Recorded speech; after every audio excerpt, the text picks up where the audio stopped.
ನೀರು ವೈರಿ, ಅದೇ ನೀರಿಗೆ ಪಾಚು ವೈರಿ ಅಂತಾರಲ್ಲ. ದಲಿತರಿಗೆ ನೀನೇ ಸಚಿವ ಸಂಪುಟದಲ್ಲಿ ಇರ್ತಕ್ಕಂಥ ದಲಿತ ಸಚಿವರುಗಳೇ ನಮ್ಗೆ ವೈರಿ ಆಯ್ತು ಕುಂತ್ರೆ ನಾವೇನ್ ಮಾಡೋದು? ನೀವೇ ವೈರಿಗಳು ನಮ್ಗೆ.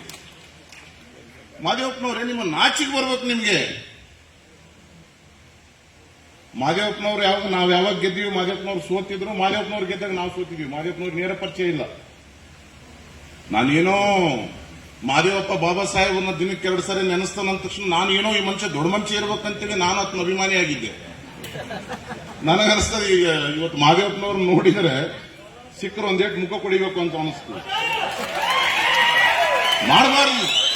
ಯಾರು ಕೂಡ ಇವತ್ತು ಸದನದಲ್ಲಿ ಇರ್ತಕ್ಕಂಥ ನಮ್ಮ ಪ್ರತಿನಿಧಿಗಳು ಯಾರಿದ್ರು, ಯಾವುದೇ ಪಕ್ಷದಲ್ಲಿ ಇರಲಿ, ನಮ್ಮ ಪ್ರತಿನಿಧಿಗಳು ನಮ್ಮ ಕೆಲಸ ಏನಂದ್ರೆ ಶೋಷಿತ ಸಮುದಾಯಗಳ ಹಕ್ಕನ್ನ ಕಾಪಾಡತಕ್ಕಂಥದ್ದು ನಮ್ಮ ಜವಾಬ್ದಾರಿ.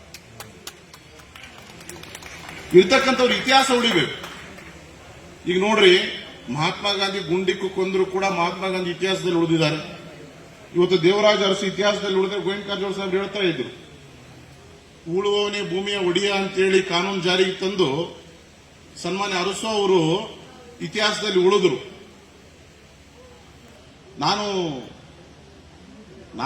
ನಾನು ಸ್ವಲ್ಪ ದಿನದಿಂದ ಸಿದ್ದರಾಮಯ್ಯನ ಅಭಿಮಾನಿನಿ. ಆದ್ರೆ ಏನಾಗಿದೆ ಇದೆಲ್ಲ ನೋಡಿದರೆ